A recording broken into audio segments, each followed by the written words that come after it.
wanted to run by you. Tobias, wow! Great to see you again. That's what's been happening. Wow, time slipping. You know that? Yeah, You've seen that? yeah. Makes sense.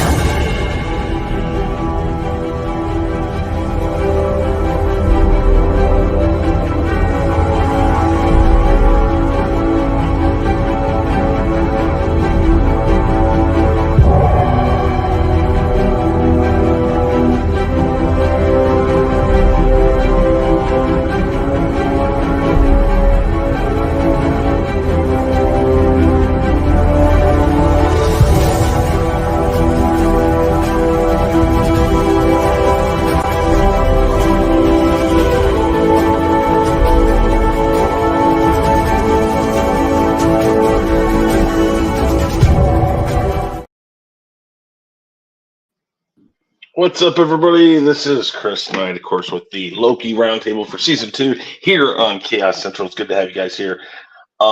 We've got most of the regulars. I'm glad to have you guys all here. And we're here to talk about Episode 4 of Loki, and it was called Heart of the TVA. So before we get started, before Danny puts up his Mickey Mouse avatar again, oh no, what did he put up this time? Oh, that's nice. Oh, yeah, Mickey Mouse up. CC forever. That's nice. It's nice. Very good. I love that. That's nice. So before we get started on our likes, dislikes, and all that great stuff, we're going to go ahead and introduce everybody on the panel. And we will start with the two gentlemen on top who do a lot of this stuff here at Khaos Central with me. So we'll start with Anzo. Anzo, tell everybody about yourself and what you got going on. What up, guys? Bigger Forward Entertainment. We got the Chaos List stuff, Chaos Central stuff, OOC on the Wednesday, watch parties on Thursday. So we got a lot of stuff for you guys. Check it out. Just can't wait to get into this episode, though. Okay. Danny? What up? Mainly like what Lonzo said, catch us on Monday nights. I do my little show on Mondays through Fridays, 7 a.m. Eastern Standard Time. This week I'll be covering the 7 Deadly Sins, so tune into that. And later on tonight, catch me around about 10 o'clock on Storms Live. Okay, very good. Up next, we have got JG. JG, please tell everybody about yourself. Yo, how's everybody doing, man? It's a sad, sad Sunday. We dropped another L for the 49ers, but it's okay. It's okay. We'll keep it moving. Keep it moving. But as far as YouTube goes, you can find me with the OOC every Wednesday night with the King of Canada, the Abbott, and the Osiris of this ish. Whoa. No, King of Canada? King of Canada? I thought that they got past the monarchy. Don't stop him. He's doing great. When I try to hype people up, I always get stopped. Always get censored when I try to hype people up. Until I get mine. I got you next week. Bro. Okay. It better be good. Go ahead. So you go and I forgot. Let me start over there. Okay, the King of Canada, the Abbott, and the Osiris of this ish Unzo, as well as the Mr. Black Don't Crack, Mr. Keeping It Real since 65 Roberto, and at times the amazing, the outstanding, always man of the hour, Danny, aka the Road to Wisdom. You can also find me my homie Super Wise talking that geek stuff that I love so much. Very good, guys. We're glad to have you guys here. Let's go to Byron. Byron, tell everybody about yourself and what you got going on. Hey, what's up? I'm Brian the Grizzly. I'm 1/3 of Spoiler Kings. We do comic book review. We do movies. We do TV shows. We do everything. Anything geeky, we probably do it. And then I also got my football stuff that I do on Sundays, Tuesdays, and Wednesdays. So, I'm be watching, have one eye on my Bears and one eye talking about Loki. So, and our Spoiler King show, Monday and Thursdays, 9 Central. Very good. And up next, we've got the Austinator, the man who absolutely loves this show. I mean, he was blowing up my Twitter all week long in private message going, I cannot wait to talk about this episode. Oh boy, I know, I'm so excited for this. Hello everybody. I'm the Oscillator. You can find me everywhere. On my channel, I do like WCW reviews with Shifty on Thursdays. We didn't do it last week because some stuff came up, but this week we're gonna get back right into it. You can find me. Well, you can find me here on Sundays, talking about this show, Loki, and then you can find me on Wednesdays on the Hangout. Chris, thanks for having me on. I can't wait to talk about this episode. Oh boy. I know. I can hear it in your voice. I really can. The sincerity of how much you want to talk about this. But before you get to talk about it, we got to talk to Elihu. Let Elihu talk about his channel. So, Elihu? Otherwise known as Eli, the high science guy. I'm a local astronomer guy. As a reminder, if you guys have a clear skies tonight, look east and you'll see the moon. And to the bottom right of that would be Jupiter. If you have a zoom on your camera, you can zoom in and see Io and Europa, the two little moons. And nobody want to see your moon, Eli. Nope. Hey, talking Eli's about always talking. Yeah. Uranus just happens to be below that to the left of it, but you need to come see Uranus tonight, okay? You said Uranus is next to it? Yeah, we figured.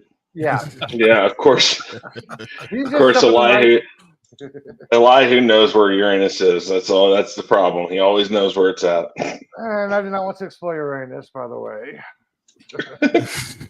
It's too gassy. Wow. Oh God! Go ahead. This is anus, bro. What are we talking about here? Where did this show go to? Like you were talking Loki. We're talking Loki. Okay. No. Anything else, Elihu? You can find me here on my little channel right here at Instagram, Threads, X, formerly known as Twitter, but it's just a little bird up here in the icon. So I'm still calling it Twitter. You have to go to Twitter to get to Twitter, not X.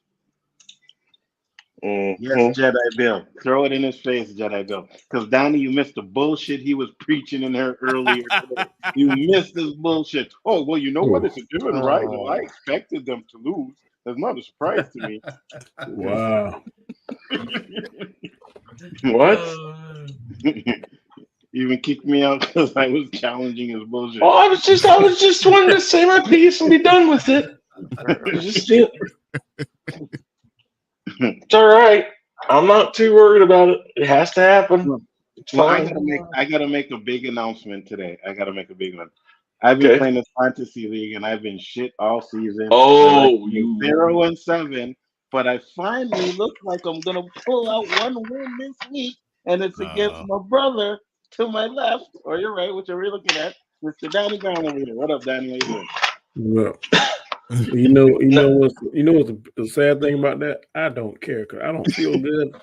I eat some bad food. I've been battling it all weekend. So hey, I'll be the first to congratulate you, buddy.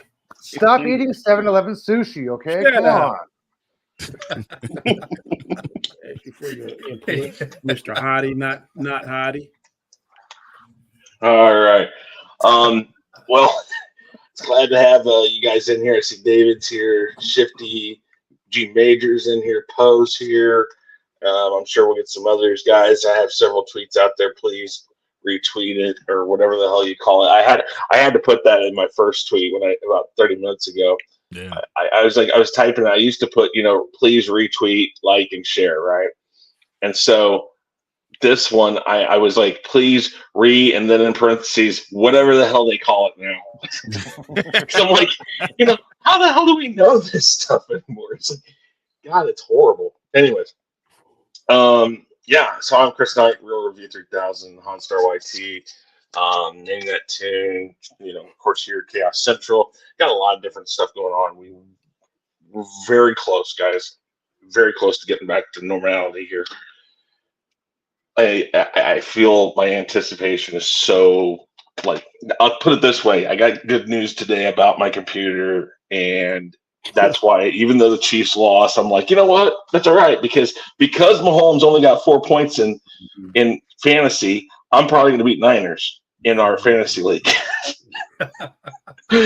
So the calamity that is today was actually not bad, because I have more good news than I have bad news. So I'm right there with you, brother. Chris, if Purdy is going to play the way he's playing, everybody's going to end up beating the 49ers. So don't worry about it, okay? No. It's a guy's team name is Niners, and he got lucky that he didn't face me last year because the last game my team played in last year had two of the biggest point getters for me canceled out because that.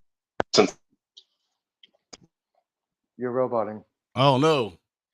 I See want to what know why. happens when he talks. That's karma telling him when he start You know what I bragging. mean? You know, see what happens when you talk shit? That's what happens. You get kicked out of your own stream, man. Mhm. Thank you, Lord. Unbelievable. Thank you, Lord. We appreciate it.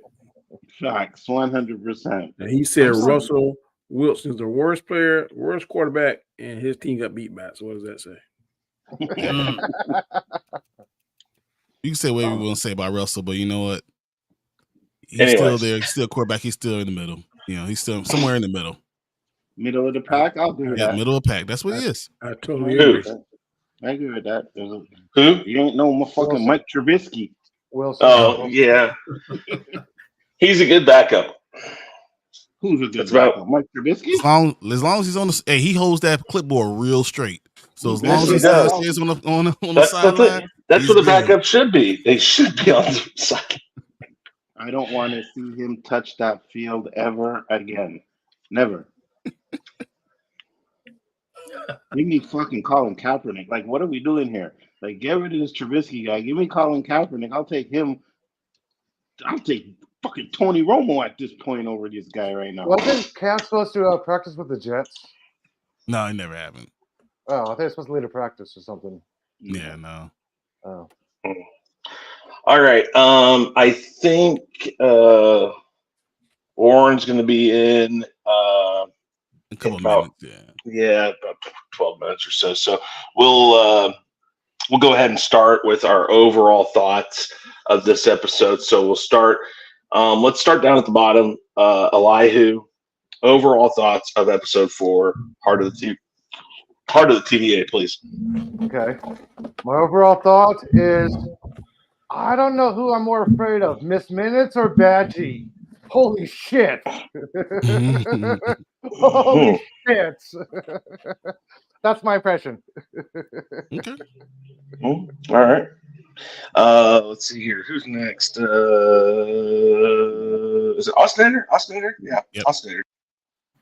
Yeah, it's me. All right, let's get this shit over with. Let's rip this off like a Band-Aid. This episode, I swear to God, all the characters share one brain cell. Because I swear to God, like, it's just, you know, it was, I don't even know what to say about it, honestly. Because I feel like it's just not, I didn't like it. I think that's probably the nicest way to say it. I just didn't like it. There was a couple things that I thought were okay, but it's just, and the cliffhanger was fine, but I just did not care for this episode. Okay. I guess you're up, Brad. All right. Well, I'm gonna go and take the reins real quick. My initial thoughts really are, I like the episode. I like Loki overall, but I could understand why people wouldn't like it because they're doing things that I just don't necessarily agree with. I feel like too many scenes are happening in the same place. The thing that I loved about Loki season 1 was that you're getting different type of areas, different planets, different scenes. They were traveling a lot, so the ambiance was part as a character in itself. We're seeing very cool visual effects. Problem I had with this episode was more that everything was in the same place. Everything was in the same room. They're not really traveling. So they're missing something, especially for people. If you're trying to grow your audience, you need to be able to go to different places. And I don't see them doing that. Even though I love the ending, I like the way they're going with stuff, but there's things that they could do better. Cinematography, like they should be doing something different. And I don't know why they're not doing it. But that's my initial thoughts. All right, JG. I've never had a migraine after watching the episode ever in my life. This episode gave me a huge migraine. Don't try to figure out, okay, what the hell is going on? I like the episode. I do agree with Brian about, everything's in one place. But I was able to sit through it twice and figure out what the hell was going on. Well, I think I figured out what the hell was going on, right? This episode was a callback to the last episode of season 1 and the first episode of season 2. Right? With the conversation, it's all this really was a callback. And the cliffhanger at the end, when me and Superwise did our watch party, I threw out the first F-bomb ever on this channel. Ever. If you ever watch it, I never curse on this channel, but I threw the biggest F-bomb ever in the middle of the stream. And so and why? Because I had it. I was like, this is how we're ending it, really? Yeah, because it's like I was like, what the fuck just happened? I was not expecting that. I thought you yelled Fibonacci. Oh, okay. I was like, what the fuck just happened? Were you watching the watch party? Were you on the watch party? For okay. I wasn't sure if you were. I was wondering if you were on the watch party with Anzo here. No, JG. It's because of them. I completely forgot Loki was coming on all day. All I could think of was, oh, Gen V is coming on. Gen V is coming on. So boom, Gen V came on. I watched Gen V, and then I happened to go on YouTube, and I'm like, oh shit, Loki. So like I think it was almost over when I fired up my stream, and I was like, all right, let me just do this. Gotcha. All right. So Danny, go ahead. Well, I didn't get a migraine, but to me, I think this was the best episode of the season. I was actually engaged. I understood what happened. And I was like, why didn't they do this 3 episodes ago? I definitely like the beginning and to see the duplicity with Ravencroft, whatever her name is, and Miss Minutes. I was like, well, why did they wait so long in the season to finally get my attention? I guess I watched this when I wasn't sleepy, so that might have been something to help as well. But to me, this is the best episode so far of the season. Hey, did you guys see Miss Minutes' face when those people blew up, like, or were crushed in? Yeah. You see how evil her look was? That's why I made my statement when I did, okay? I'm not sure who I'm more scared of now. Yeah. It looked like Miss Minutes right beside your head over the trees. Oh, God. It does, though. All right. So, Danny, did you go? Go where? No, overall thoughts. Yeah, no, he did. I just went. Okay, that's okay, gotcha. Cool. Yeah, I thought this episode was good too. There's some things that just again annoyed me, and we'll get into that when we get into our dislikes, because it's usually only really one thing that actually annoyed me in this episode. But I thought it was pretty good too. You know what I mean? And like the cliffhanger, I'm glad we got a cliffhanger, but I was like, not now. You know what I mean? Like this is the one episode 4. You got 2 more left. Yeah, I know, but I'm just saying this is the episode that ended to where I was like, fuck, I want to see what happens next. You know what I mean? Like usually it's just like, okay, next episode, whatever. But when this one went off, because I'm like, man, the things that they could do if they do this right with what happened, I'm excited to see what they're gonna do. So I enjoyed this episode. Oh yeah, for sure. Yeah, no, I like this episode. I thought it did a really good job doing some stuff, moving some ideas around, and pushing some possible scenarios around too. It's going to be difficult because we always speculate, and then like our ideas are like, "Ooh, yeah, that's great. That should be what we do." They do, and then they don't do it. So, yeah, I feel like the things that I think could be happening are so easy to do, and that they've set it up. But if they pay off with it, that's the question. But no, this episode I really did like a lot of the visuals and stuff like that. So let's start with likes, and we'll start with Anzo. Anzo, what are your likes for this episode?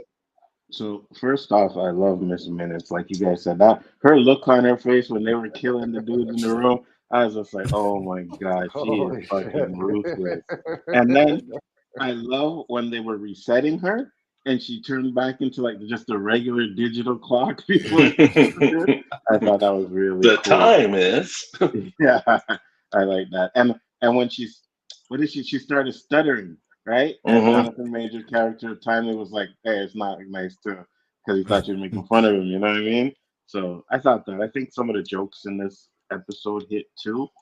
Of course, I like Jonathan Majors, you know what I mean? But I just knew it. The minute they said he was gonna be the one to do it, I'm like, oh fuck, you're gonna die. And as soon as they opened up the door, this man ripped apart. Now I don't Turned to spaghetti, necessarily human spaghetti. I don't think yeah, he did. I think he yeah, meant to do that. that's what Yeah, I I was have, I about have to a say, theory Danny. about that too. Yeah. I don't think he did either because he kept acting like he knew certain things and what was happening, right? So Yeah. I think he may have known that something was going to happen to him. Maybe it's going to turn him into a different spot. But this is to where all of my theories and stuff come in, right? Because when we've seen that, if this is what it's supposed to be with like all the branches going, they could just bring in everybody now. This is the reason why the X-Men came in here, right? And they could do all of that stuff with the way with what happened. That they could do. Now they probably won't, but we always say that these shows are like in betweens. You get information, right? Now we don't have to watch a full film with Falcon turning into Captain America because we watched it in a series, right? So if there was any reason to bring in like characters like Fantastic Four of them, they could do it with this situation here, what happened now. So I don't think they're gonna do it, but I just hope they do something interesting with what we've seen at the end. I really do. But Okay. was there anything else? Yeah, that's about it. Very good. Danny likes. I definitely like Jonathan Majors. I think he's definitely killing as Victor Timely. I really chuckled when he was interested about that cocoa machine. And that thing was blowing his mind, boy. He's like, did I see this cocoa machine? I like Ravenclaw and Miss Timely, not Miss Timely, but Miss Minutes, ruthlessness, and I really like the part too when the lady decided that she'd rather die than help them. That was cool. And the guy that's won his life back on the timeline. I see that. I thought that was very good acting. It really drew me in. I liked the first few minutes of it when Miss Minutes showed her the recording and how he kind of double crossed her and erased her mind and stuff. All that was the perfect setup. And then when she said that maybe we don't need him at all. So Miss Minutes, boy, she is something. So she's kind of playing both sides. She's playing side for herself, and then she's kind of whenever he who remains around, she kind of buttering up to him. But that right there, just showing you how AI is going to do us when it goes online. Definitely cool. There's a lot of good things. I can't name them all, but like I said, this to me was the best episode ever. It got me really interested in seeing the last two because before the first 3 hours checked out. So good job. After what you said in the chat, I'm surprised you said that. That's good. That's good that you like this one. I had a feeling he would like it, to be honest with you. Mm-hmm. Yeah, it was a good episode. All right, JG. I'm very happy that what happened that I foresaw happen when Victor and Opie have their first meeting. That whole conversation, dude, I laughed at the whole thing because I'm like, yes, this is what I wanted. I wish I'd have done a little more, but I did love it. Right, the crucial stuff's going on. They're just so that bromance they have each other right then, right? Hilarious. Miss Minutes, and it's amazing. It's like she's almost like the puppet master, right? She's the one moving the pieces around, and like we were talking about, like when they were getting ready to put him in that box, and she's like, yes. She is creepy. Yeah, she goes over there just all casually, turns on the thing, and it's like, yeah, let's go. It's like artificial intelligence. Yeah. Well, I have a feeling, there's. I'll say it later, but I have another theory about that. But okay, anything else, JG? I would say the cliffhanger. I loved it, but it's also gonna be my dislike too, because I hated it because it gave me a migraine. That love-hate relationship. This episode even made me like Sylvia or something. I have a Ooh. theory about Sylvie too. Wow. Very nice. Hold off on that. I did say Hold off on that. Made me like her better. Hold off on those speculations, guys. Okay. Anything else, JG? That's it. I think of right now. Okay, Byron. So I went back after watching the episode and saw season 1, episode 4. And, remember, because they got pruned and then they went to this other place, right? So all the pruned people went somewhere, right? And then that reminded me, it's like, even though you're pruned or you're not necessarily dead, because if you died in TVA, you could go somewhere else. They told us that in season 1. So that was what made me realize, I was like, okay, I'm not really worried about, Victor Timely. I'm not worried about everyone, because everyone could blow up and then just go somewhere else and time resets, because it could be just a temporal loop, like from the beginning. So I like the fact that we could think about those type of things. And it's still a very smart show, but it takes you to take time and to look at and study what they told you before you go back, just and feel like you know anything. You have to really go back, like, wait, what did we do in last season? What did they say? What did the He Who Remains say? So I enjoyed that. I also really enjoy. Yeah, and one of your points to that too, Brian, just real quick, sorry about that. Yeah, but it's even before he dies, he says he'll be right back here again. So that just shows us that what's happening is actually supposed to happen, and it's just going to end up in a time loop. I think that's the main purpose of what's going on right now. Like exactly. And I think that even the bromance between him and Ouroboros was showing that, like, they are partners in all this stuff. So everything I was talking about last week, this is what it is. He doesn't do partners, remember? But they are the same person, basically. I wouldn't be surprised if you find out, he's type of a variant, because he's not a variant like they are. He is someone special. Ouroboros is someone special, and we're gonna find out this someone special really is. And as we go further on, I have a theory about that. This is an intelligent episode. Everything is really well done. Miss Menace is vicious, is unbelievable. My only thing is, I wish they would have, when the people were getting crushed into the square, I wish they would have went back to, we see them getting pushed together, not necessarily see them all die, but see them start to, so you understand what's going on and see all the people, what they're choosing to do, then rather follow, was it Rimslayer, whatever her name is, rather than follow her, they rather get pushed together that way. And we don't see them die, but just the idea, I thought that would have been really cool to see too. But it's a cool episode. This is a really cool thing. Absolutely. Anything else, Brian? No, I'm good. All right. And I'm sorry. Go ahead. No, go ahead. You know what's funny about that? Because I think like what we've seen, and that's why I put Doctor Strange Multiverse of Madness so high, is because now they're able to do stuff like that, right? They don't have to show us them getting killed, but they hint at it, you know what I mean, and show us. And I don't think they would have done that like 5 years ago. So I'm enjoying that stuff. God, Poe. She did. Yeah, she did. 100%. Because she was begging for a body, you know what I mean? Why do you want a body? Why do you want the body? Oh man! I swear. All right, Warren, we're gonna get to you here in just a second. I'm gonna let Austinator and Elijah go, and then I'll get you and let you do your overall thoughts and all that stuff. But first, Brian, I'm sorry, I'm dead tired. I keep saying your name wrong, and it's like, oh my god! And every time I say it, like, what the hell is wrong with me? We're still trying to figure this out. Nope. I hate that though, and I'm gonna do it again today. I know I am. It's gonna be like, what the hell? Oh, shut the fuck up. Anyways, like 5 streams before I got his name right, so don't feel bad, Chris. Well, no, but it's just, I know it. And if you read it, it says what it's supposed to be. But I'm so dead tired, I can't think. Anyways, okay. All right, the Austin order. That's about right. Go ahead, Austin. All right, yeah. Actually, a couple things. Again, kind of like last episode, Jonathan Majors was great.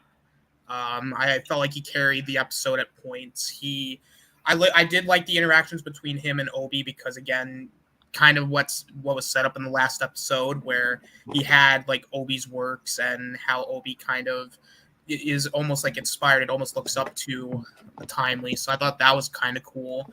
That whole like scene where all those like all the guys in like the whole like they're getting like they get squashed by like the inside the cube. I thought that was a really cool scene. Especially that one line the one woman like gives to the guy of like, oh, so your life was that good in the other timeline that you're willing to almost turn your back on us and let us die. I was like, oh shit, that was pretty good. The whole like the ending, I will say I did like as well because it kind of, how do I put it? Because like the whole like Timely turns into spaghetti thing, like they did establish that in like I think like the first or second episode, and I was like, oh, that was a callback, and what's gonna happen here, I don't know. Hope maybe he becomes He Who Remains, maybe not. I mean, it was kind of cool, and the effects look great. What else? Oh yeah, when Miss Minutes died, not only did I cheer when she died, but I like the She's effect. not dead. She's just reset. Oh, well, tomato. Don't get so up. Don't get so happy because she's coming back. She's gonna be in all your dreams again. Don't worry about that. Well, just seeing Miss Minutes get basically reset or whatever, the effects look great and it made me happy. So you know what, I'll give it a pass. You're like, I'll take it right now. And I did like the scene where Loki and Sylvia are in the pie room and Loki tells her like, no, we got to put our faith in them. And then she's like, no, we shouldn't. And then he's like, well, and then like them talk about free will and stuff. I thought that it was a very interesting conversation because the whole point of the TVA being like they're in control of everything, you know, they dictate what happens. And, you know, she's like, well, why don't we just give them free will? And then Loki's like, well, if you give them free will, you can't just turn your back on them. You have to like oversee them to make sure that nothing goes too crazy. So I was like, all right, that conversation was great. And then him ending it with we're gods almost reminds me go, oh, well, yeah, they are gods. So, but yeah, other than that, that's all I got. Okay, very good. Let's see, Elijah, go ahead. I want to start off by saying what a masterful performance Jonathan Majors did by playing Victor Timely. A super con man. I watched this episode 3 times, and I noticed this. He does not stutter when he does not want anything or does not benefit him. Watch carefully. He only stutters when it's in the mood for the situation to shoot who he is. His stutter is fake. Yeah. Oh yeah, that's definitely. He's Yeah, doing it to disarm people. We've already established that. Yeah, I picked it up. It's like fantastic. And you can tell that when it's like a little red, the Sixth Sense little theme going on. When it's orange, something bad's gonna happen. Look, I actually caught that. I'm like, hey, orange, yep, bad. Orange, bad. Beige colors, normal. Orange, bad. Something bad's gonna happen. Yep, something bad happens. I like the little subtleness. I had to watch it a couple times to actually catch that part. Some good pot, boy. Yeah, I know. It's good pot. It is good pot. It's actually called Astronauts. We've already discussed the Miss Minutes part, the terrific eyes. If you guys have not seen the end of The Sopranos, spoiler alert, this is how it ended. I love that. It just did not cut the black and credits. It was black, then about 3 seconds, then the credits rolled. I was waiting for something to actually happen. I'm like, okay, because usually when you get something black and you got a little pause there, something else, so usually like a quick flash, something happens. No, it was just 3 seconds. And like, what's going on? Come on, credits. Yeah, I know what you're talking about, Eli. Yeah, I love that. I know because I thought something else was going to happen before it ended too, and then the credits came, and I was like, "Fuck!" I was like, "What the hell?" I love that ending. I mean, we're going to hopefully the trailer probably plays off some of the scenes that we're going to see, but But of course, in Marvel, the trailers got edited to what was actually shown, like the scene where it said, Loki says, "We are gods." It was actually a close-up shot. But they used the long low shot on that one, which was more. You see how more the cinematic. weeders noticed the same thing? What? So you see how the weeders noticed the same thing? Whatever. I was gonna say though, and thanks Eli for bringing that up. When she's like, "Oh, now we're playing gods," and Loki was like, "We are gods," I said at the exact same time he did. I'm like, "You are gods! Like, what are we talking about here?" You know what I mean? Like, But I think that's important.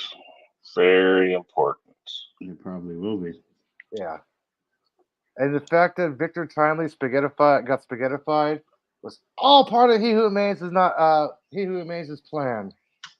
Quite possibly. I think so too. Because I You think that have- All right. your power nullified? I think that was the birth of all the variants because his aura went into the time stream. Interesting. Like I said, hold your. Wow, I like that one. see, I the like that theories. one. That was one of my theories you stole from me. Hold your theories. I'm Oh, sorry. thinking Beyonder type thing. You know what I mean? Put them to another level, and It has to Yeah. come in sometime. Yeah. All right. Anything else that you like there? I like the time run of the episode. And I like how Bradley got his music got a little music played when he was making his decision after the general was like, "Do you really want to give us all this up for life in the timeline?" You got little Bradley's intro music from when he got introduced from Xanax. I'm like, they play a little Bradley music. I like that little touch. Okay. Anything That's else? about it. That's about it. Okay. That's about it. So what else you got then? I like the episode. Okay. Is that it? Yes. Okay. There you go. There you go. Very good. Okay. All right there. Warren, go ahead. First off, tell us about yourself. Give us your overall thoughts and then your likes, please. Oh, I'm on Twitter. That's it. That's Very all. good. I'm Warren. That's it. That's all I have for now. Okay. You said what was the second one? Overall thoughts. Mm-hmm. You've been on this type of stream before, haven't you? Yeah, You've no. done one of these, haven't you? just making sure. I mean, I know I'm a bumbling idiot today, but even I know it's overall thoughts, likes, dislikes. Yeah, right. No, overall, because last week I gave the grade, so I didn't want to do that again. No, none of that. Right. Overall thoughts. It was a good follow up to the episode. This was like the part in the movie where you keep it is a show. It's got that feel, so it's going along really well. Good character development, and like I said, Timely is a good car salesman. You don't know what he's doing, even though he knows what he's doing. Overall, I think it's a good episode because it's playing back to Avengers 1. That's why I think is if you catch all the keywords, we are gods. You're soft. If you're remember, he said we are soft when he was in Thor 1. To me, this is the reincarnation, and that's probably my theory for later, but I think this is a reincarnation of Loki, the first one.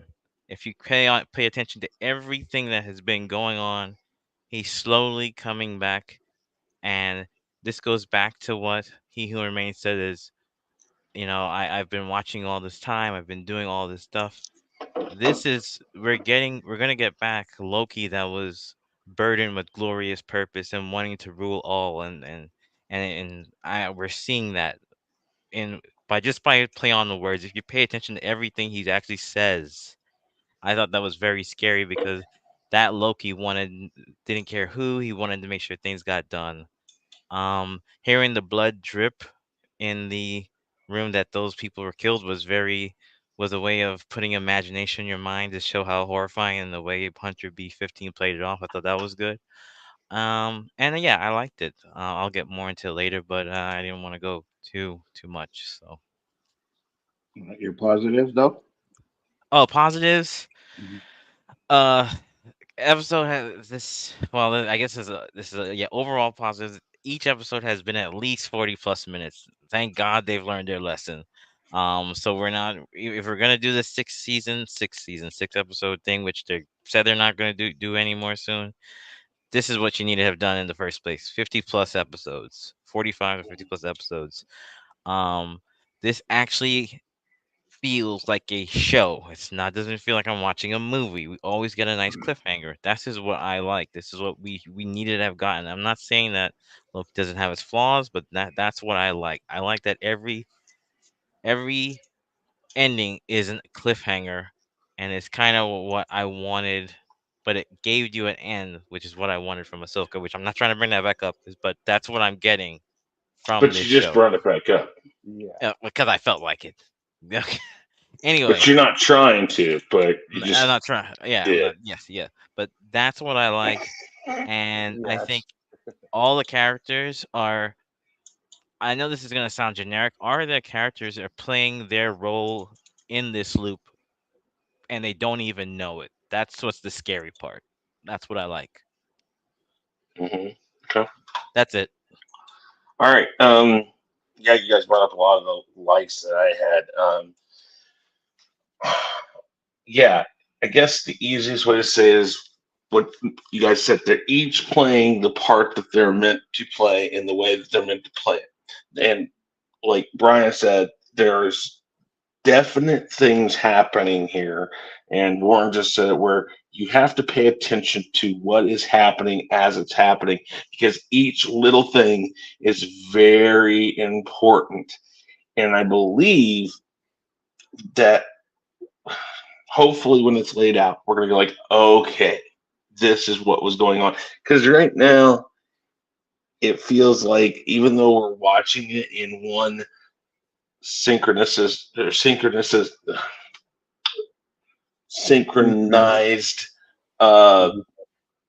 Synchronicity. well, it's in one synchronized event after event in the episode. What I believe we're going to come to find out is that we're seeing fragments of time still. That makes sense. Mm-hmm. And I think they kind of nodded towards that in this episode, but we will see. That goes into some of my theories.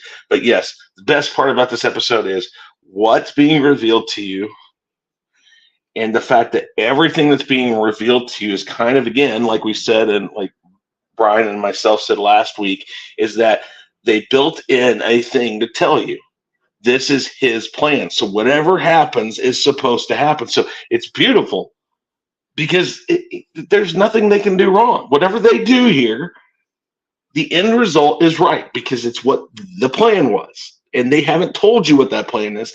Therefore, we're watching the plan unfold. And the only person who probably knows is probably, well, I think it might be two people, but I'll go put that in predictions and stuff. But there you go. That's my those are some of my likes right there. So let's go to dislikes, and we'll start right in the middle with Brian. Brian, go ahead. Start with your dislikes, please. All right. So as I've kind of had on my stream a 20-minute argument with Tank about that they're not doing a good job bringing in new audience. Because I feel like they're following the same formula they did for season 1 without it being as beautiful or as something we could see it coming. Like, so I feel like episode 1, 2, and 3 are following 1, 2, and 3 from season 1. 4 we're going to the void. We know where we're going because everyone's dying, right? So everyone's is pruned. We're going to the void, just like it did in season 1's episode 4. I feel like they're following too much of the same programming, the same stuff Formula. going on and on. Yeah, Okay, the Cutter. formula. Yeah, I feel like that's what it's coming to a formula, but then again, I'm hoping it's for a reason. I'm hoping it's because they're in the time loop, and He Who Reigns knows exactly what he's doing, so he's forcing it to go that way. I'm hoping that it's part of their plan, but it looks like it's exactly like the same time loop we had before. So I don't enjoy that, but I'm hoping that there's more coming from it. But that's my major dislike overall. Okay. All right. Very good. Let's go to JG next. JG, dislikes. kind of like what Brian said. Like, unless you're just an audience who loves Loki season 1, Loki season 2 may not kind of register with you, right? And one thing about MCU shows or movies is it's usually that you have to watch to see how it connects to something else, right? If you're just a casual person, you're not going to see how this connects to upcoming projects or the projects that came before. So, like we kind of discussed on the last stream we did, this kind of makes this show makes you think. Most people don't want to think through a show; they just want to watch it and enjoy. Exactly. Right. So, so yeah, that could be a negative. Again, love-hate relationship with the cliffhanger. They pissed me off because my head still hurts. I've been thinking about it since Thursday, seeing it. I've been trying to figure out what the hell is going on with this. Let's see. And again, it seems like everything's happening in one place, right? It's like, okay, I've seen this kind of holding area. I've seen this area. Let's explore the TVA a little more. There's got to be more to it than just this. And I think we're not getting enough. Maybe if they do a season 3, maybe they'll explore more if it gets to that point. But who wants to wait that long to do that, right? It's so huge. Then we see when we first had that first episode, even from season finale of season 1, you saw how much stuff was there. There's so much, and we're in the same room. What the hell? So we can go back to season 1. Well, I think the first. Go ahead. The Infinity Stone was just sitting there like it's nothing, like that's regular toys, right? And I think go ahead. No, go ahead. I was going to say, I think the first episode of this season actually did a really good job with the scene with like the sky taxi or whatever it is, the crash and thing. That really did show you the size of this place. So that was really good to start out that way. But then they went right back to the same, boardroom, the interrogation room, the coffee room, the pie room, all that. It's like, we've added like 2 new rooms this season, and that's it. And it is kind of a shame. It is kind of a shame. So, anything else, JG? And it could be budget cuts. Who knows? They spent $170 million on this. Yeah, I was going to say, I don't think it's. Go ahead, Brian. I still think it's creative. I think they're having creative problems right now. Like, it's just they're not as creative as they were for season 1. Great storyline, writers are great. They're not being as creative, and that's going to lose people. And Disney Plus needs to gain people. They need to follow what Ahsoka kind of did, and they're not doing that same formula. But at least it's a lot longer, so I'm okay with that. I mean, I agree with that, but you got to factor in how much they paying the actors, how much of the budget's going towards them, and how much they really spending on the writing, the sets, and all that stuff, right? Because it's almost like they use the same sets and moved it to here. It's like it's what are you doing? But okay, I hear you. I mean, like I said, I'm usually wrong anyway, so I'm sure you're right. But we all are. Yeah, I mean, I don't think any of us are ever really right with these things because we speculate a lot, and then our great ideas are taken and like really just watered down. And anything? Another negative was I wish I would see Loki do more Loki things. Right, but then I think about it, he's out of his element still. He's not really sure of himself this season, like it was last season. So maybe that's why we're not seeing the Loki we used to see, or the magic, or there's just the god of mischief. We don't really see that at all, right? So Twitter. Yeah. Other than that, I mean, I'm loving the show. I can't think of anything else negative. Okay. All right. Let's go to Australia. Oh boy, it's me. I'm going to be really positive about this one. No. Negatives. This is the part that you can do negatives. Oh, all right. Thank God. All right. So one of my bigger criticisms of the episode is I felt like it got really slow at times. Like there were points throughout where it almost drags on a little bit, and it kind of took me out. And when I said earlier about how the characters just share one brain cell, the problem is I think too the characters just act stupid for the sake of being stupid at points. Sylvie Skywalker once again is just unbearable at points. Cocaine. It's one hell of a drug. like that whole scene where she's like bitching out Mobius for like no reason. Like all the guy said is like, let's just get some pie. And then she's like, no, fuck you, man. You suck. You don't Hey, know wait, who time, you time, are. time, time, time. Have you never said the wrong thing around a female? All the time. I probably have, but how would I know? That was a perfect reaction to the pie thing. It's like just the wrong word. It's like the trigger word, and that's her trigger word was pie. It's just like, Yep, the wrong word on the right day. Always yep, exactly. Yeah, Yeah. really, all this man was like, hey, let's just get some pie in the room. He's like, no, fuck you. You suck. Yep. You don't know. You don't even know if you're a variant or not. You piece of shit. And I'm like, whoa, let's just calm down here. I feel like Sometimes that's all it takes, man. To it's be honest with you. crazy. Like One really went from more- it was a situation where it went from 0 to 100 really quick. I'm like, Jesus, let's cool down a little bit here. I don't know. That's what called it being came from. that's called being married, man. That's just what it is. Facts. And you know, not to cut you off, but that's usually been for those who aren't really huge fans of the MCU. You have a pivotal, crucial moment. You're making a joke about a pie in this moment. That's kind of like I think Sylvia at that moment was like the fans who really don't like the MCU because of that. Like, dude, all this shit going on. You talking about eating a pie, right? So that's what made me think. So Sylvie was just Sylvie again in this episode. What else? Oh yeah, the clock still wants to fuck Kang. I listen. I understand he's a handsome man, but I don't know. Still pretty strange. Especially that said season 1 never established that the clock wanted to have sex with Kang. So, you know, I'm getting like Han Solo, the Lando and whatever her name was, the robot. I'm getting that feel from it. Oh, It's yeah. like, well, what are we doing here? Well, technically, at least it's not him that wants to fuck Miss Minutes, right? yeah, That's all right, true. That's fair. Now, That's fair. if he had said, "Oh yeah, Miss Minutes, I should have gave you a body and stuff like that," then I'd have been like, "Okay, what are we doing here?" No. Or if he, Hey, or no, when hey, when no, she put Jonathan Majors kid says, hands off. I'm not getting caught in this thing. I'm not doing anything. I catch me on film doing nothing. yeah, I'm out. could you see that, like when Miss Minutes put her face on the mannequin's head, and then he kind of goes over and puts his arm around and go like, yeah, you do need a body. That would have been like, okay, Oh, I'm out. I think I would have written this whole series off if that had happened. Yeah, that's I would have been like, done.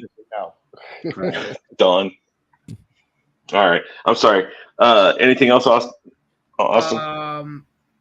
Not that I can think of. If I end up remembering something that I didn't like, then I'll bring it up towards the end. But that's all I have right now. So when your Tourette's kicks in, you'll spit it all out. Yeah, pretty much. Okay, cool. All right, good. All right. Okay. Let's go down there and let's let Warren talk next. Warren, dislikes, please. Dislikes. I think they should have. It's not only this episode. I think they should have done more like little flashbacks, like what they did with the Miss Minutes showing. He who Time out. remains. Yeah. Anzo, your opinion of flashbacks? As long as they're not Book of Boba Fett, they're fine. He has flashbacks of the flashbacks from Book of Fett. He's like, Yeah. Book of Boba I'm Fett sorry, was Warren. Go ahead. It was a flashback chronicle, so I understand where he's coming from with there. So, like the flashback they showed in the beginning of the episode, they should have done that in other little bits. And this is weird. I think I'm watching Pulp Fiction right now. What I mean is, I think we're seeing the beginning and we saw the end earlier, but I don't know how. Maybe I'm going to theories, but that's the feeling I get when I watch this episode. This doesn't seem, because the scene that we have with Loki just throws you off with the double Lokis. But of course that's going to go into theories. I understand. So I thought I was watching a MCU Pulp Fiction. And I guess this is more of a nitpick. It'd have been nice if they showed the blood in the on the ground, like dripping near Hunter B, 15 feet, like look down, because they showed the blood back in in Multiverse and Madness, just like Anzo mentioned. And I thought that would have been good if she looked down and she like looks, she sees like blood at her foot, but just to give it more of a understanding of what you're actually looking at. Yes, right. I argued for 20 minutes with Tank about that. Like, it doesn't make any sense. Like, why wouldn't you? You don't have to show them dying, but they're showing everyone's reaction, right? And they don't pan to just a puddle of blood. That's all you have to do. Some ketchup on the floor with some water. It's a puddle of blood, so you understand what's going on a little bit more. It's a Rosemary Debbie's trick. They don't show the horror on screen. You have the actor's reaction to what's happening off screen, which is good. Then the show. I think that they're missing the perfect opportunity with something like that to actually pan to it happening, and then it go to digitize. Like, it just digitizes into a time stream or something. It's just like what was it that oh shoot. I'm trying to think. I know it. Go ahead. Go ahead. Okay, I was going to say. Go ahead. No, it's fine. Go ahead. All right. Kind of a bad representation, but in the last Starfighter, when the guy's being tortured, like in the mid beginning, on the screen, and then when he dissipates into all these particles, something like that. It doesn't have to be gory, but it still gives you the same idea that here they are. They're into particles now. They're particles in a time stream, because that's all the TVA is. It is time. Everything around it is time. Time particles. Everybody's from different times. It's all that. So their time particles are like expanded into everything. So there's no way of bringing them back or something like that. They could have done it in a much more visual way. I mean, and even if you go and you talk about like showing blood or something, there was a better way to do it for sure. Yeah, they could have showed the boxes getting smaller and smaller, and then just panned away. They could have showed that. You know what I mean?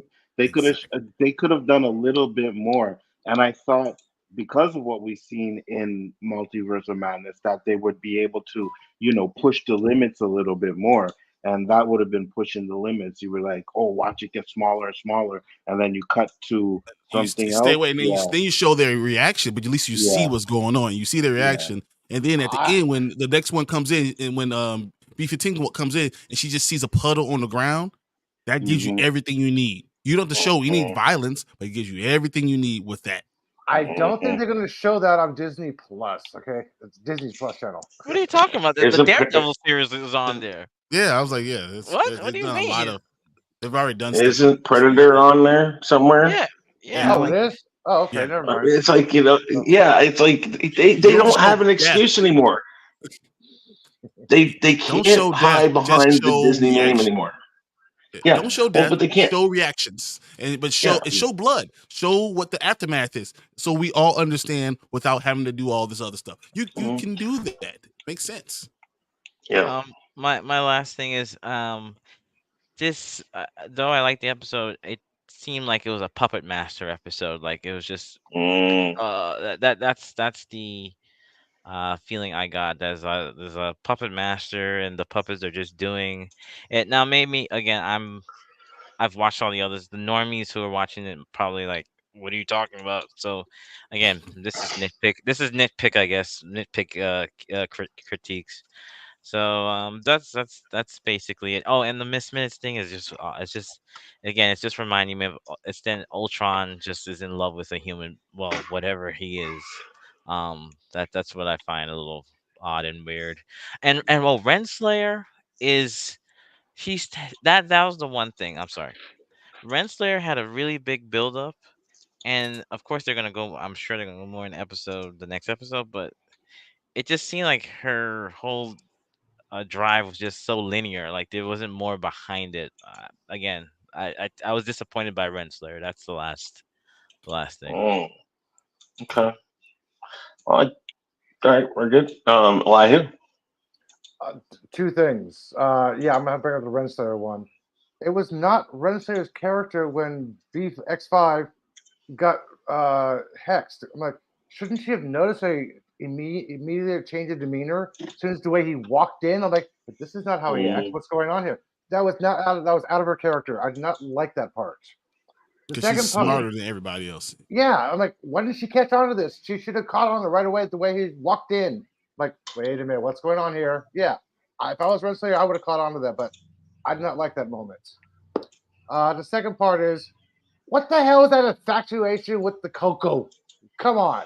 He's all infatuated with cocoa, has to see the cocoa machine, but yet the bubbles are gone. I can give you. I can give you I some. like like, that. come on. I can give you some idea behind that when we get to our theories. Just bring it back up again, and I'll let you know. Yeah, that was the only things I did not like about the episode was that and the cocoa. I was like, okay, you're fascinated with the cocoa machine, but yet you get the cocoa, the bubbles are gone, and you don't drink, you give it to somebody else. I'm like, what the hell was all of this about?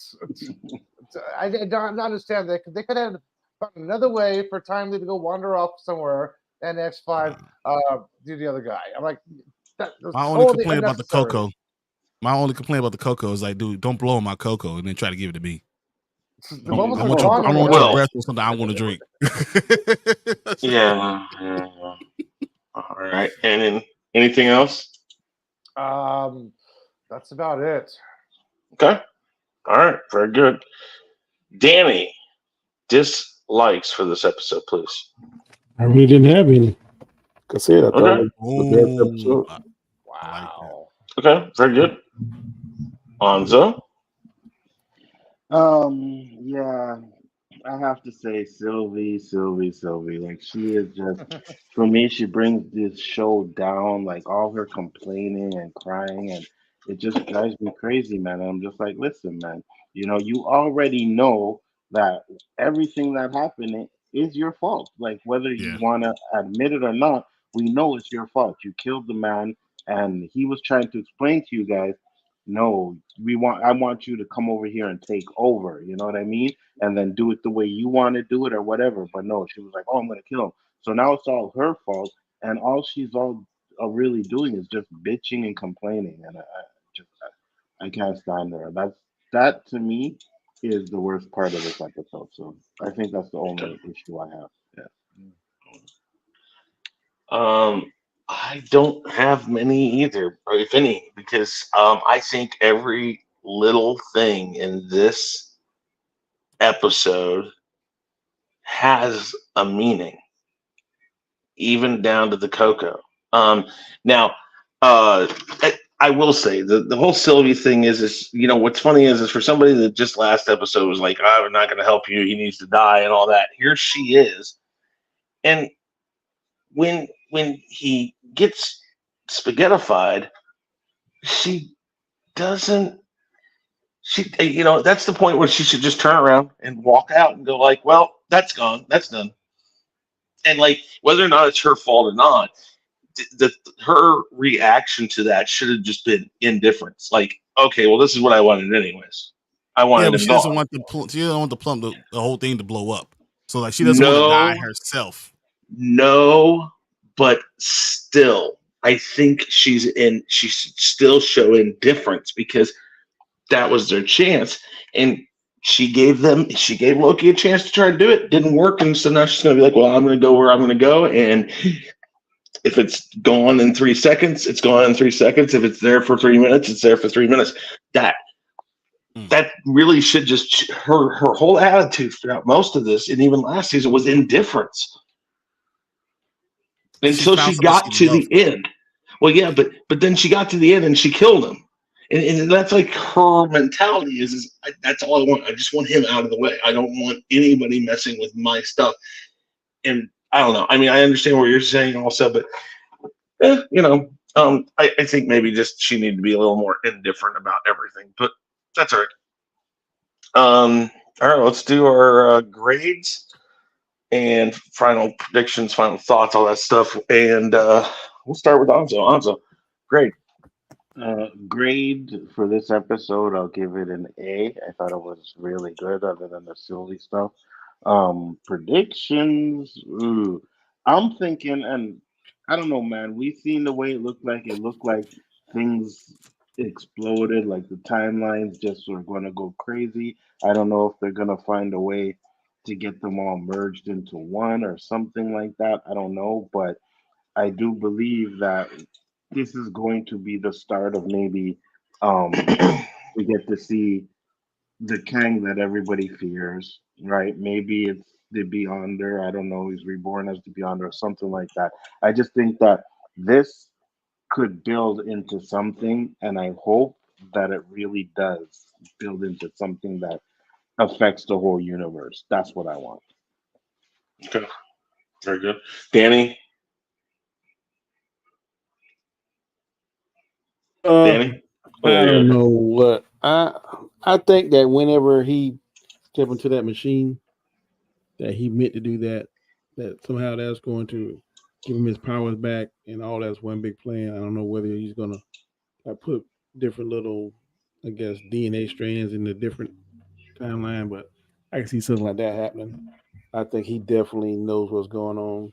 He meant to silence Miss Minutes like they did. He knew all that was going to do all that because he probably figured out that Miss Minutes and Ravenclaw was going to betray him, so he had to get rid of her. So all that to me looks like a plan. And I think that him saying no, I need to do this. He had courage the whole movie. Now all of a sudden he got courage, and then he's trying to act like well, not movie, but the whole show, and then it's time to be brave. It's time to be brave. He's just acting on him, and like I think Eli who said, he's a con man, and he's playing the part, but he's doing exactly what he wants to do. I don't know about that Beyonder stuff. I think I might be reaching that. That's going a bit further down the rabbit hole than I want to go. But I think he's definitely going to become a version of Kane. I don't know if it's going to be He Who Remains or it's going to be one of the other ones that we saw earlier. But I think we never used that statue. And it's like 3 or 4 different kings around that pole or whatever. So I It's think three faces. It's three faces. Well, they got different. Like one had a headgear on, one looked different. So I think he's gonna be one of those 3 faces we see on the pole. I'm not sure which one. All right, very good. And what was your grade again? I give this episode an A. Okay, that's what I thought. All right, JG. Yeah, I give this episode an A. All 4 A's so far for me. In season 1, the last episode of season 1, I think Anzo alluded to this already. He Who Remains gave them 2 options. Either you take over, continue my life's work, or you can kill me and I'll be right back here anyway. Right? He also stated that he knows everything's going to happen to a certain point. When he pulled those papers out, that folder, there was like 2 papers, right? That was only probably for that particular timeline. The Victor Timely we see in episode 3 was placed there by a variant. It could have been him. But he also stated that he stopped the multiversal war. Right? Let's fast forward to season 2. I firmly believe that Victor Timely knew what was going to happen already. Why? Because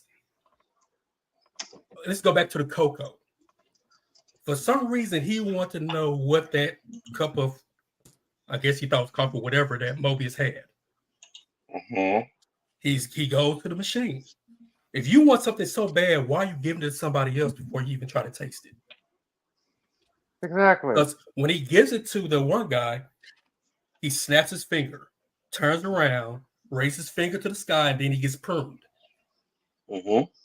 He's way too calm when he's in that little cuffs room. Those guys want to know what's going on. He's way too calm. He knows everything that's going on, knows how everything works. OB also knows how everything works. You know who else? Casey knows how things work. Why? Because when they were in that room, when Mobius and OB were talking, Casey just, when nobody telling him to, picks up that device, takes it to the center of the room like he's placing it there for a reason or setting it up so that when Victor Timely goes back to it, he can do what he has to do. Victor Timely proceeds to say, hey, I'll do it. I'm the one who knows how to work. I'm doing it. Though you only been here for about an hour. Why? Anyway, I believe, because you go back to us last episode, season 1, when He Remains says, I'll be right back here again. Because Sylvie killed He Who Remains. Because I think in episode 1, season 2, They said something you guys did that caused this mess right now, which is possibly killing He Who Remains.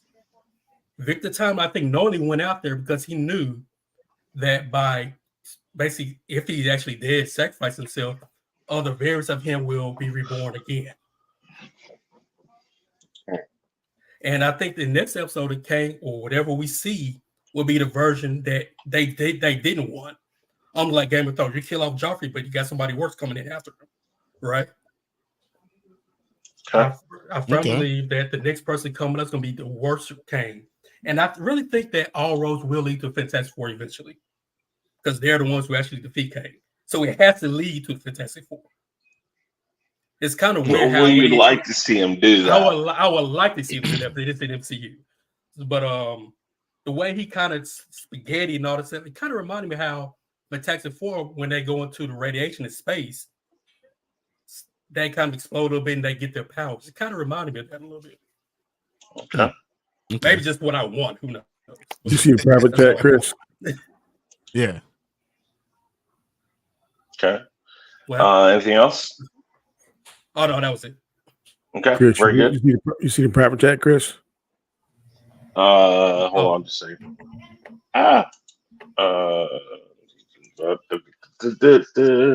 Okay. Okay. Oh then, yeah, one more thing. Well, wait. Okay, Just a second, Gigi. Go ahead, Danny, and tell everybody about your channel one last time, and then you can get out of here. Chris. Monday through Friday, you can catch me on Road to Wisdom. Mondays night with Chris and Anzo on Chaos Central. And I'm going to skip tonight on Storms Live, but I'll be back next week. Y'all take it easy, man. Have a good show. All right, man. Get better. Thank you for being here, Danny. I appreciate it. Bye. Take care. Feel better. All right, JJ, go ahead. Finish up. Hey, I was going to say, when Loki goes back to try to say Sylvie yet again, when he prunes himself and he tells Sylvie, I promise you this will all make sense. Mm-hmm. I'm hoping the next episode he makes sense of what's going on, because I'm still confused about that. It's called the Bootstrap Paradox. Pretty much. Yeah, that was it. Could do that. Okay, very good. So Brian, go ahead. All right, so I gave this episode a B plus.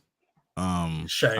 I liked most of it. I have a few things, but it still is very good. I do worry about the only 2 episodes left. They're opening a whole can of worms, and I don't know how much they're going to be to finish. As far as what I think is going to happen next, I have 2 things that it could be. Either they're going to go to the void and then end up exactly where He Remains said it, end up right back here, ends up right back where in that house again, because that's where they end up going, or they go to the beyond. So like everyone because beyond is in another realm, another dimension, totally, and that's how he becomes a beyonder. That's when he find out he's the beyonder comes in and introduced to the MCU. So it's one of those 2 things. But I still have a feeling like this is going to be we're going to find out this is Groundhog's Day. That it's just going to be you wake up every morning and it's the same thing over and over and over again until Victor changes something. But I also think there's something that when that little ball that he says is going to change everything, was going to fix the plume. Mm-hmm. You know what I mean? That little ball didn't do any. No one knew what the hell it did, and they just said, "Okay, yeah, go ahead, fix it. Go ahead." And he does know what the hell it does, and doesn't take him where they think it's going to take him. It's going to take him somewhere else, and that's why I say it could be either the beyond or it could be the void, depending on which way they want to go. But I believe that little thing, the little ball, that the thing he's been working on all that time, means something, and is going to do it and take us to the next place.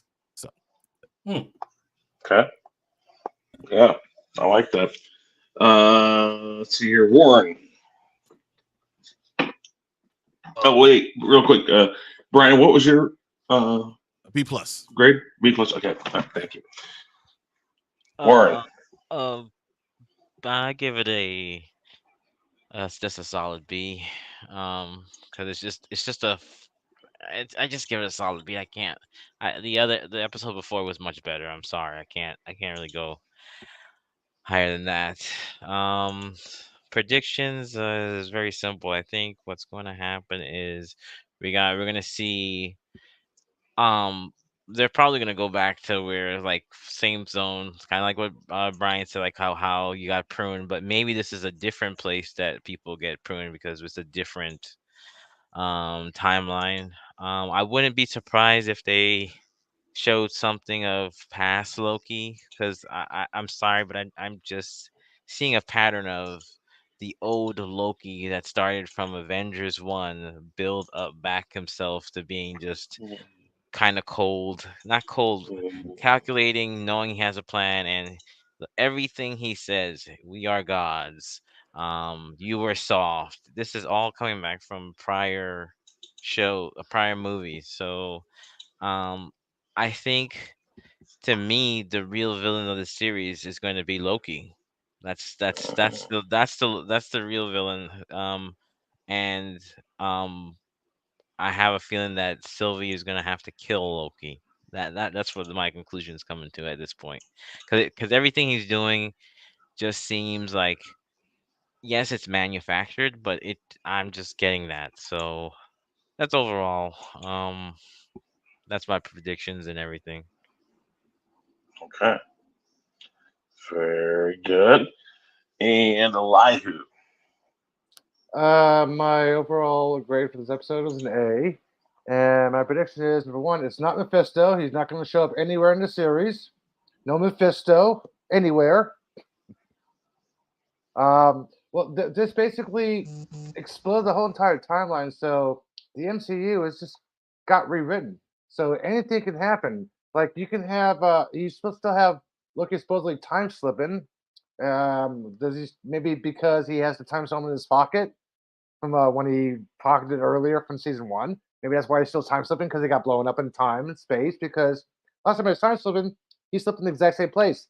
We saw him time slip in the trailer, different locations. I'm like, okay, so maybe this is where this happens here, where he sees Mobius, or he can like Post stated earlier, Deadpool's supposed to be integral to this thing right here. He could probably time slip Really into quick. the Deadpool scene.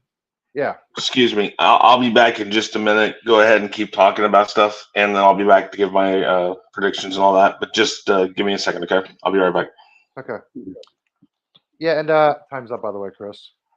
Yeah, he can basically like have like a time slip into a scene from a Deadpool movie, and just time slip out real fast, and Ryan Reynolds just basically turn around and go and turn around and like make a quick little looks like, okay. Then he just goes on with the rest of the scene of that movie that actually happens. Like, hey, maybe that's how they can bring Ryan Reynolds in. Maybe do a little quick little cameo. Because he's supposed to be integral to the new MCU world. I'm not sure exactly what they're gonna do because the black hole book actually starts to make sense now because it starts with the remnants of the black hole to the black hole. If you remember the end of season 1 to season 2, how they had the voices all crystal clear. This episode started with the voices on top of voices on top of voices. It wasn't half separated where you can take individual voices. It was all muddled into one track. It's very hard to separate the audios from that track. People are still trying to do this and they cannot. So nobody knows exactly what those voices are saying, which means everything gets muddled up, everything gets connected, everything gets rewritten. You don't even know what's going on here. I think that's why they did the whole Flash and the blackout, because they're like, okay, fans, speculate. What do we got? What do you got?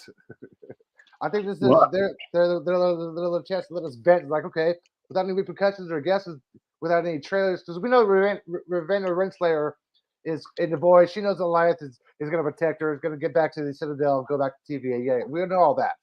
But it's like the blackout. And nothing else with the hint, except for the Ravenna, except for the Renslayer in the Void. That's all we got so far. So it's like fans. We have nothing. What do you think is going to happen? It's like they're giving us a chance to actually listen. It's like, okay, what are the fans actually saying without any whatever that word is? You know what I'm talking about. Pre-existing ideas. Yeah. What do you think is going to happen?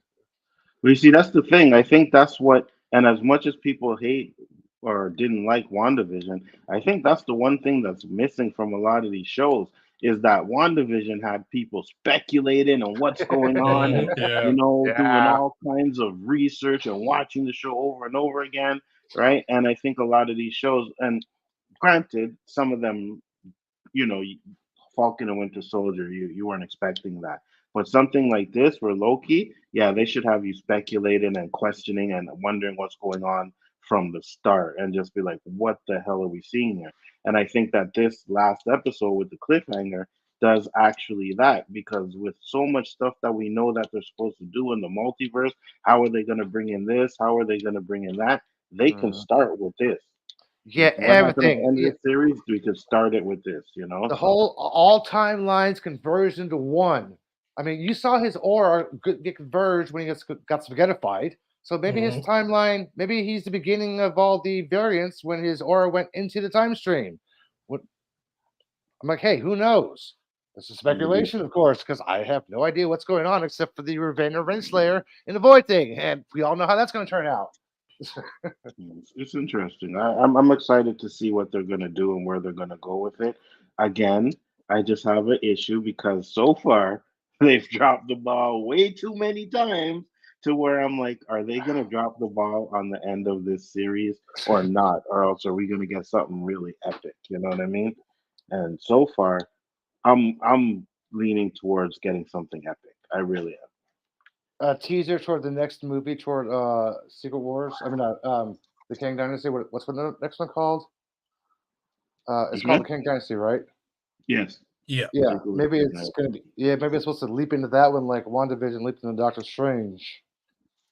Well, I don't think so because we're not getting the dynasties until what, 25, 26, something like that.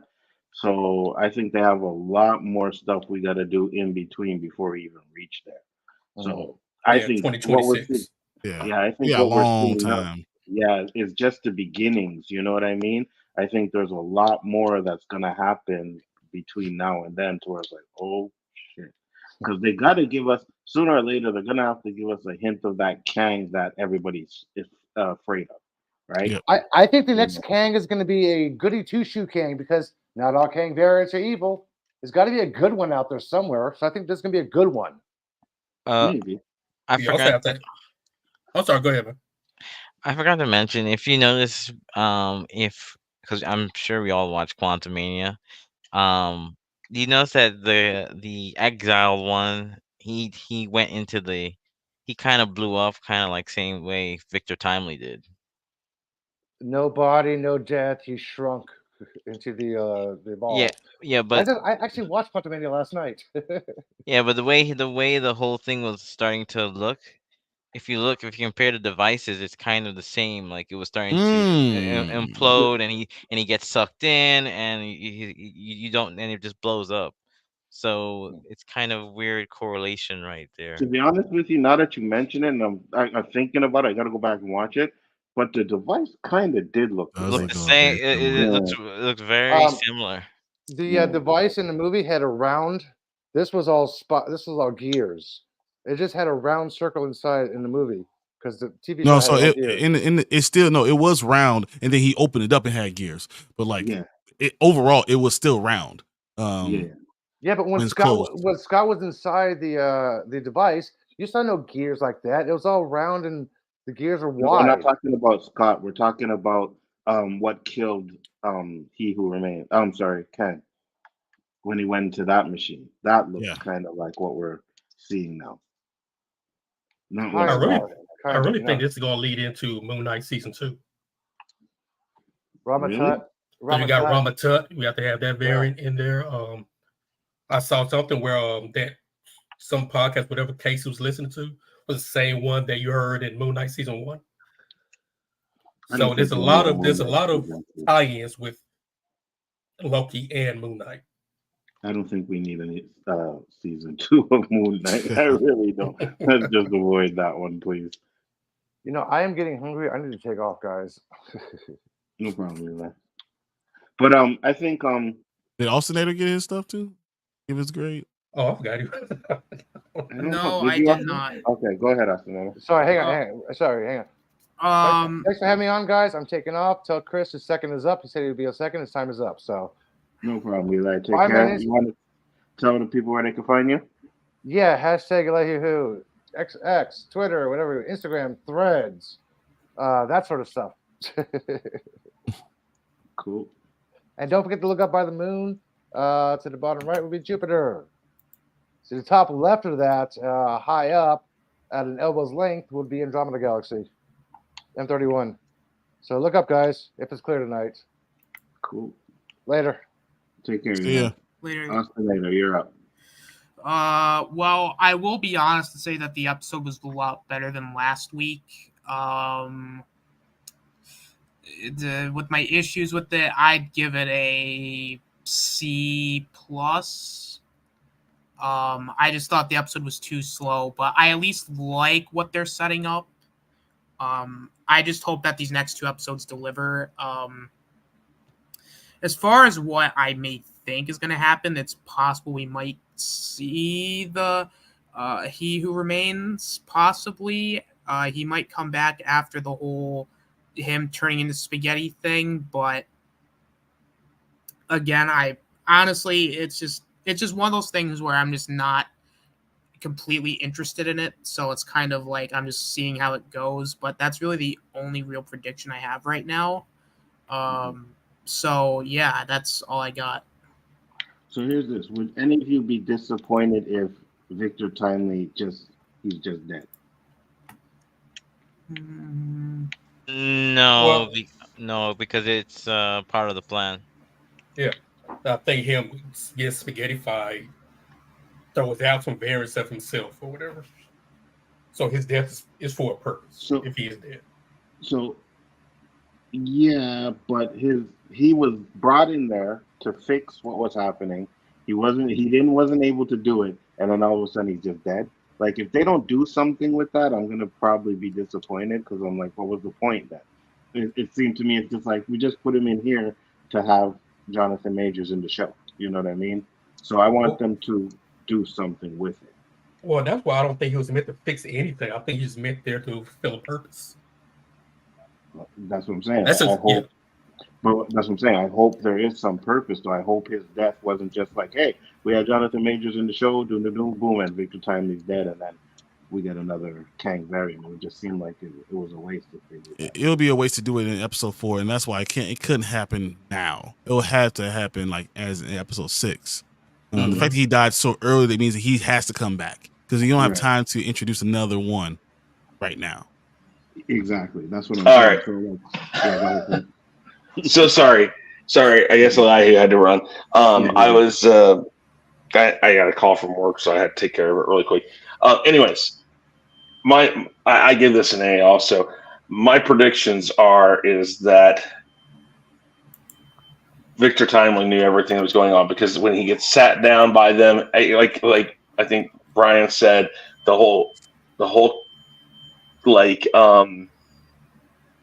hot chocolate thing. He goes out there and the guy walks out with him. It's a setup. He I think is setting him up, and like he said, he's kind of like, hey, and then it happens because the guy's firmly focused on him, and then that guy, he acts for the guy that whatever his name is, the guy that's in the lockup. He's acting for him when he's like, "Where are you taking me? What are you doing?" And then they sit him down, and here's Renslayer and him, and she says, if you don't, if we don't like what you have to say, he says, oh, well, you're going to love what I have to say. Like, he already knows. He's playing the whole. I think he's playing all of them, and because why would they send him out there to do it? What makes you think this guy is the guy that's fast enough, or whatever they say? It's like. And then the spaghetti fly, I wonder if that's not how all of the different versions of Kang happen. And it's all of his little emotions, his anger, his insecurity because they're all different. They're all very different. They have the Egyptian one. They have all these different versions, but that's because it's all the things inside of him. And maybe that's the whole thing. I'm wondering if also, quite possibly, and I think I said this last week, that the version that Renslayer came and dropped that off to, if that young kid was not the real Victor Timely, and then he, who remains, didn't come and replace himself later on with the person that is Victor Timely and put Victor Timely someplace else, and it's he who remains. Maybe the guy they killed at the end is Victor Timely. I mean, and we've already established that people can have their memories wiped, so maybe he wiped that person's memory and made them believe that he is he who remains, and they thought that they killed he who remains, but it wasn't he who remains, and that's so. I think the whole loop idea, it's very evident in all of this. One, the whole Ouroboros and Victor Timely. Oh, you wrote this. Oh, but this is your idea. I took inspiration from you. Well, I took inspiration from you. Well, who came first? They both are saying the same thing. So they both have the same ideas, but whose idea was it? So I am not totally sold that Ouroboros is not actually another variant of him. I'm not totally broken off from that. That's a variant of him or something of him. So he may still be in on it. He may not. I don't know. But yes, and nobody questioned the orb. Nobody questioned what that orb's going to do to this. So when we see it explode, a cool scene would be to focus in on Loki's eyes like that, and then the next thing you know, it comes out, and the time is like he's back in there the first time he was pulled out of it, or something, like almost like Groundhog Day. Until they get it right, it will continue to happen. Would you be surprised if Loki was able to use magic to stop it, or create some type of orb? Because they shut down the magic, and now he has magic that's allowed in TVA again. No, because remember, here's the other thing: we see him derez his original person that was plucked out of, that was time slipping. That's the one that was time slipping. So he derezed the time slipper, which technically is him, but he didn't disappear. So this is a different Loki, I think. I don't even think this is the Loki that is the one that was time slipping. I think this is a completely different one, and it's been switched somewhere, which leads me to believe quite possibly, yes, that the whole conversation about God, you know, he says, no, we are gods. Like it's so matter of fact. He says, so what? We're going to play gods? Well, we are. Like that's real Loki thought. That is, I am better than everybody else around here. So it was very interesting to hear that in this. That's the first time that we've actually heard Loki act like the original Loki we saw. Like from the Avengers, when he was sitting there, you know, touching people with the Mind Stone or whatever. Or was that the Soul Stone or the Mind Stone? No, that was the Soul Stone. It was Soul Stone. Soul Stone's the one that Thanos had to go get. So it's the Mind Stone. Oh yeah, Mind Stone. Yeah, okay. Or well, Tesseract.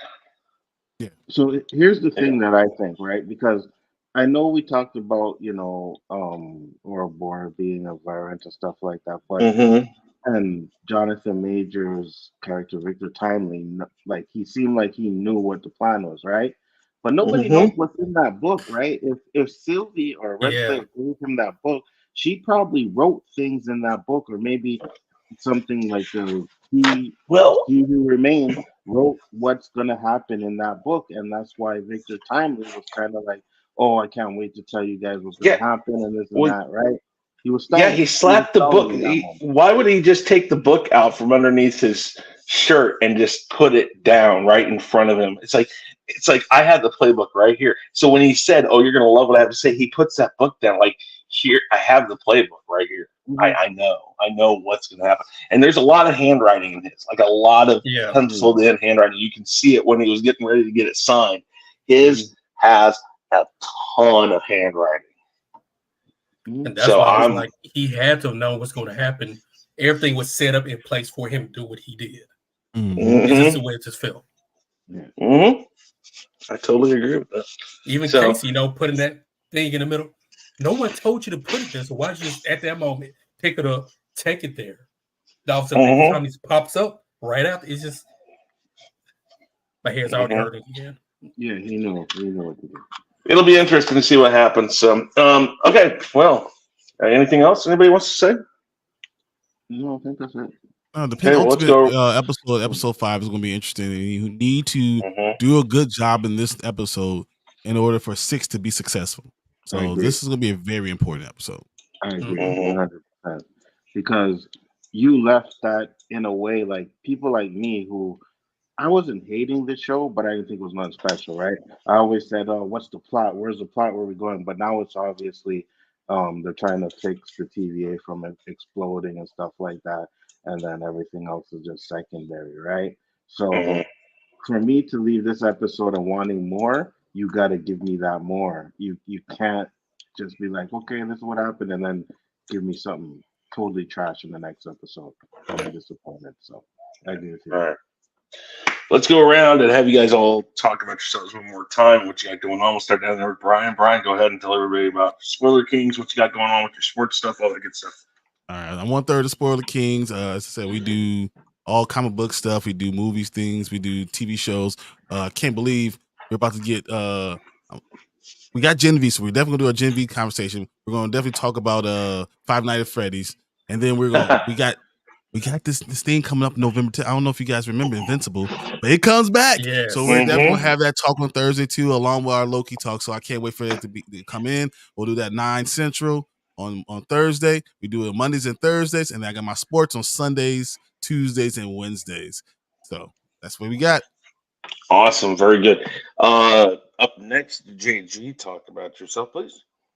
Yes, you can find me on the OOC Wednesday nights with the great, majestic King of Canada, the Abbott, the Osiris of this shit, Hanzo, and his co-partner.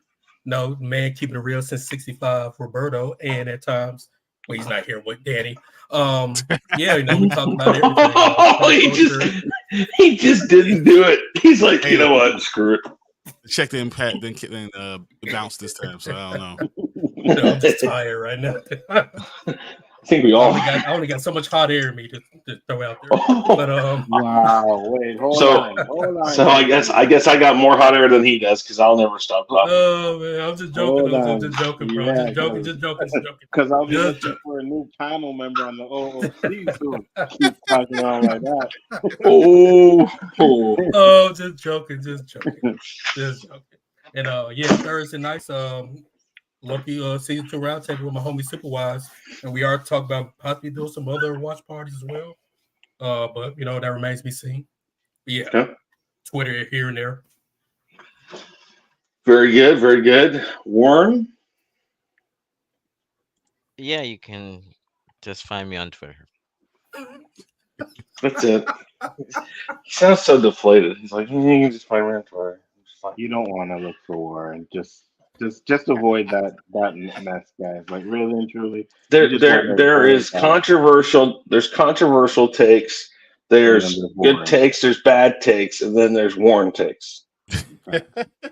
Now, Warren takes and shifty takes sometimes fly in the same direction, but I think it's like the time streams here in this show is like you just don't know what the fuck's gonna happen. No, Warren, we love having you on. I'm glad you're here. Thank you for being here. And Austinator. Yes.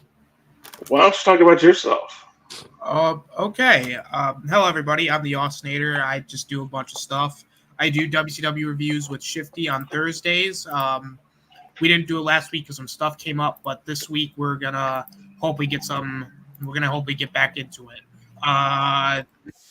And then you can find me here usually the Loki Roundtable. You can find me on the Hangout on Wednesdays. Chris, thank you. Not a problem. And he also comes over on Honstar YT on game nights and stuff like that occasionally. So good to have you here, Austin. I appreciate it. And Brian, if I didn't say thank you for being here too, I appreciate you being here. It's great to have you here. Anzo. I don't know about that one. It's better than great. Yes, I know. Oh, okay. This is why you can't talk to these guys, right? I know. This is what Bears fans do. Like they think they're the greatest, Oh no. We know what we are. We know what we are. Is the greatest defense of all time. There's no doubt about that. Okay. Exactly. So And we don't know what to do with quarterbacks. That's no doubt about that either. Yeah. So Big Four Entertainment, guys, you know where to find me. Mondays we doing the chaos stuff. Wednesdays OOC. We also got the watch parties, and man, as long as they keep dropping their stuff at 9, I will continue to do my watch parties. I hope they do that because I'm enjoying at least that part of what they're doing right now. So that'll be good. You know what I mean? So I'm hoping I'll be. Oh, sorry. Go ahead. No, go ahead. What are you gonna say? Yeah, I was just gonna say I'm hoping this Thursday and the last episode I'll be able to come by. No problem. Hang You're out. always welcome. Welcome. But go ahead. Other than that, that's it. All right. Well, again, Hanzo, thank you for being here. Danny, thank you. Elihu, thank you. Everybody who comes on this, everybody who watches this, we appreciate all you guys. You guys do a lot of good coming in here talking with us about this stuff. Some of these Disney Plus shows are better than others, and we've all pretty much sat through these and pushed through and tried to get through them. Sometimes, like I said, some are better than others, and then sometimes, like Danny and Hanzo aren't big on Andor, and Elihu wasn't big on Andor, so they didn't come around. That's okay. I mean, the one thing we always put out here is you have a say. Your opinion is your opinion. You're allowed to have that even when it's wrong, and we'll tell you when it's wrong. Hanzo, Danny, and I are not afraid to tell you when your opinion is wrong. Well, absolutely. Like your opinion for liking Andor was 100% wrong. And your opinion of my opinion is no. Brian's opinion. There's no saving. There's no saving Andor. There's no saving that. You say you like. There's no Andor you can't come back. Thought provoking and Blade Runner meets Star Wars. What? I fell asleep 4 times in one episode. Me I was too. like, stop taking the melatonin. Me too. I fell asleep. I'm like, you know what? Let me try and watch Andor.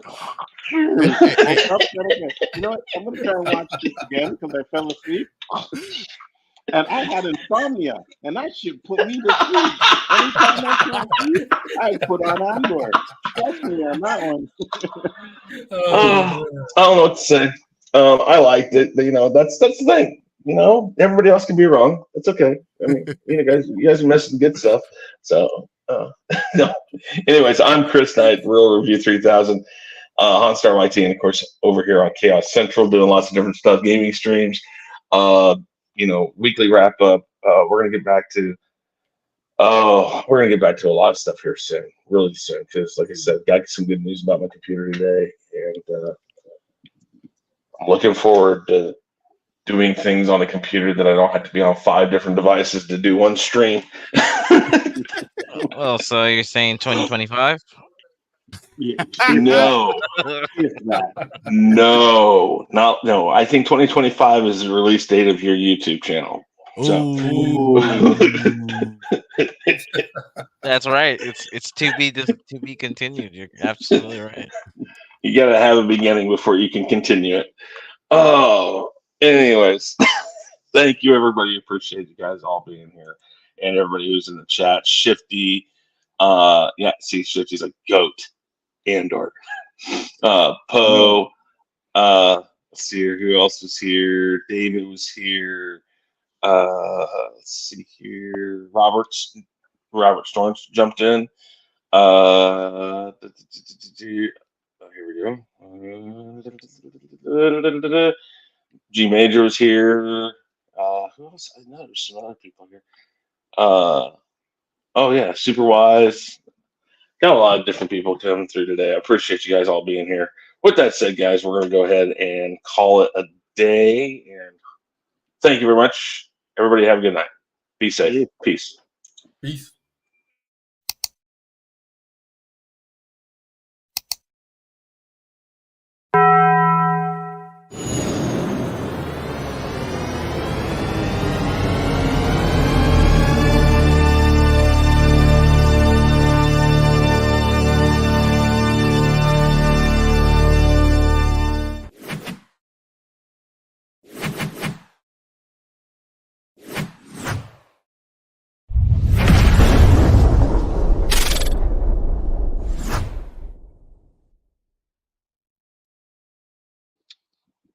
Hey, Brian, two things I want to add